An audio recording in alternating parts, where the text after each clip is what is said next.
Hi guys, it is Kelly, and today we are doing the books I read in 2023. I'm so glad to have you along. First of all, this is going to be a little bit odd because I'm at home. I have voices around me from my children and my husband and all the animals. So I went to the car. I'm in the car trying to do the voiceover for this, but I'm sure somebody will need something. There will be sounds. I'm terribly sorry, but that's just how it goes this time of year.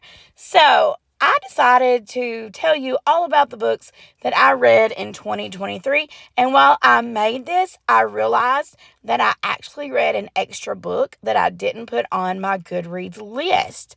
So that will be at the end when I get to that. And I'm sure you will figure it out when we get to it. So if you are following me on Goodreads, you can see all the books I read there too. Be sure to tell me on Goodreads if you are. Follow me and I will see what books you are reading.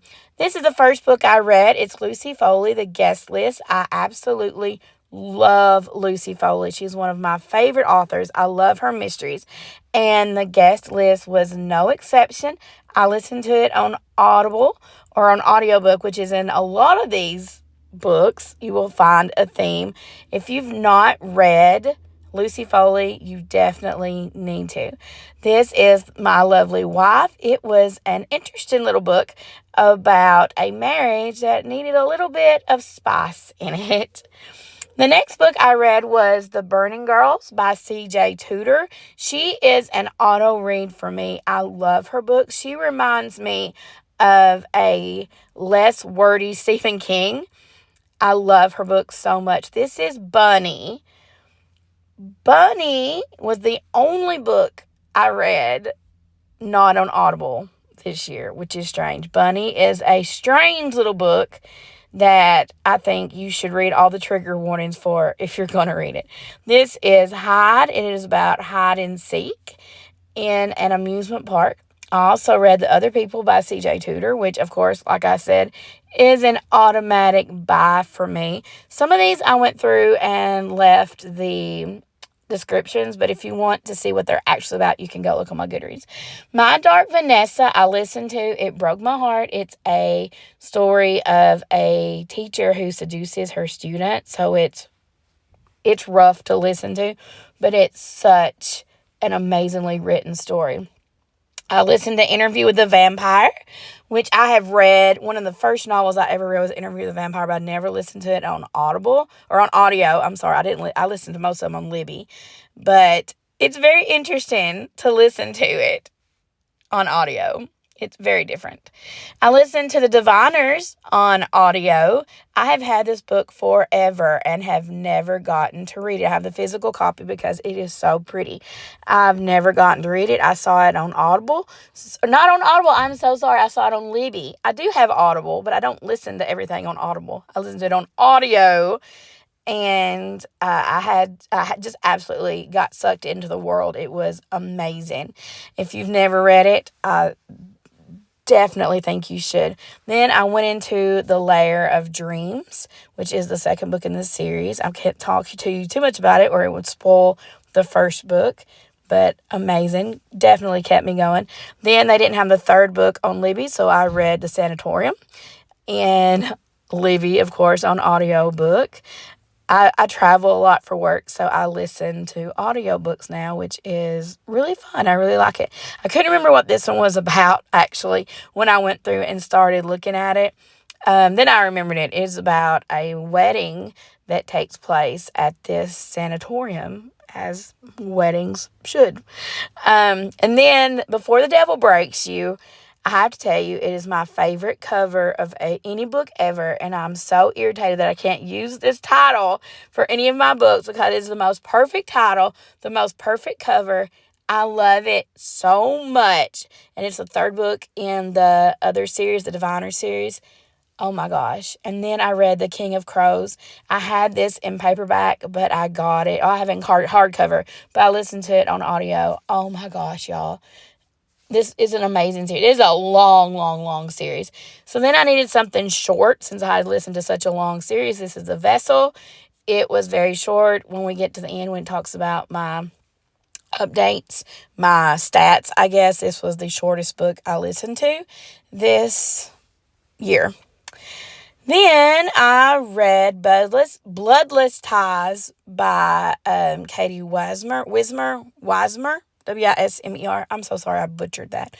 But I've listened to all of these books on audio. Katie is on YouTube. She tells all about her books and her writing journey on YouTube. I love her channel. I love her books. This is the only indie book that I listened to or read this year, which is very not good for me. I also listened to Hellbent by Lee Bardugo, which is the sequel to Ninth House. It was better. I don't have the physical copy of this, which makes me really sad, but the cover makes me itch. I don't like the cover, so I don't have it in person, but it is really the story. I love the story. Then I listened to Billy Summers by Stephen King. I found that I love reading Stephen King's books that are not paranormal better than reading his paranormal books. Now, I love Stephen King book adaptation, like movies, miniseries, but I love reading his books that aren't paranormal. But I also read or listened to The Lawnmower Man and other stories after I listened to Billy Summers. And of course, this one is very paranormal, and it's short stories. Of course, The Lawnmower Man, Quitting Ink really got me. I could tell you right now where I was driving when the ending of Quitters Inc. came through. I can see it in my brain. It was a wild ride. Then I listened to Revival by Stephen King, which was not what I thought it was going to be. I thought it was going to be more like Southern Gothic, churchy, I don't know. I thought it was going to have more of that vibe. It kind of does, but it also has a lot of Frankenstein in it, which I wasn't expecting.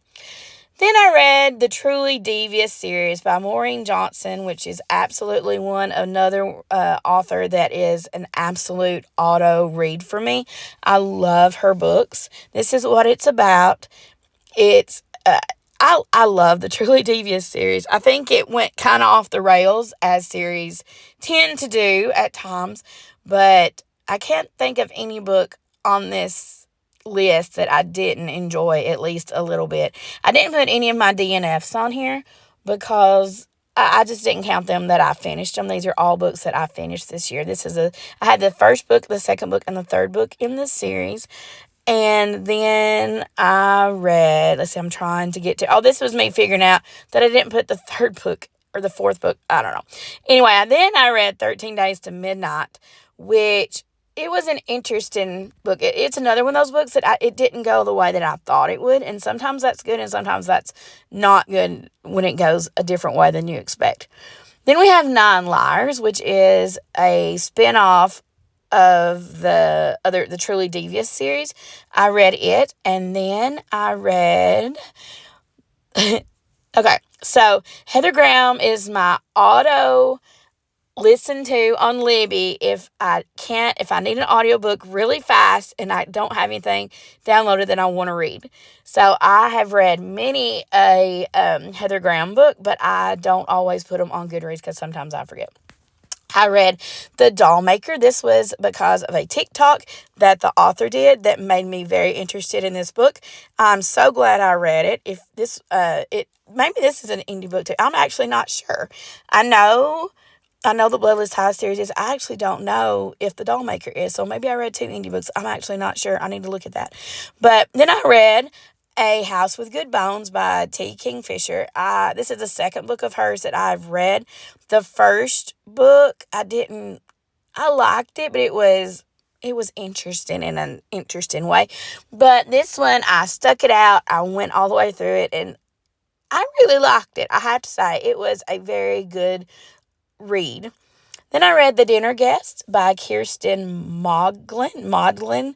I'm so sorry with these last names. I'm terrible at last names. I'm glad they show up there so you can see them. And I'm also glad that when you look through this, you can see the names of the authors that I didn't read because I'm going through very quickly. The Dinner Guest was really good. It had a lot of twists and turns. Then I read The Metamorphosis by Franz Katzka. This was very short. I had never read this before. I'd never heard of it before. I know that's terrible on me. It is very much like, it reminded me of The Fly. I don't even know if The Fly was based on it or not. But it's about a man who wakes up because he is turned into, I think, a dung beetle or something, and how his family deals with it. If I had to pick a favorite book this year, it would be this one, I Must Betray You. It is about how Romania fought for independence in 1989 or fought against their communist rule.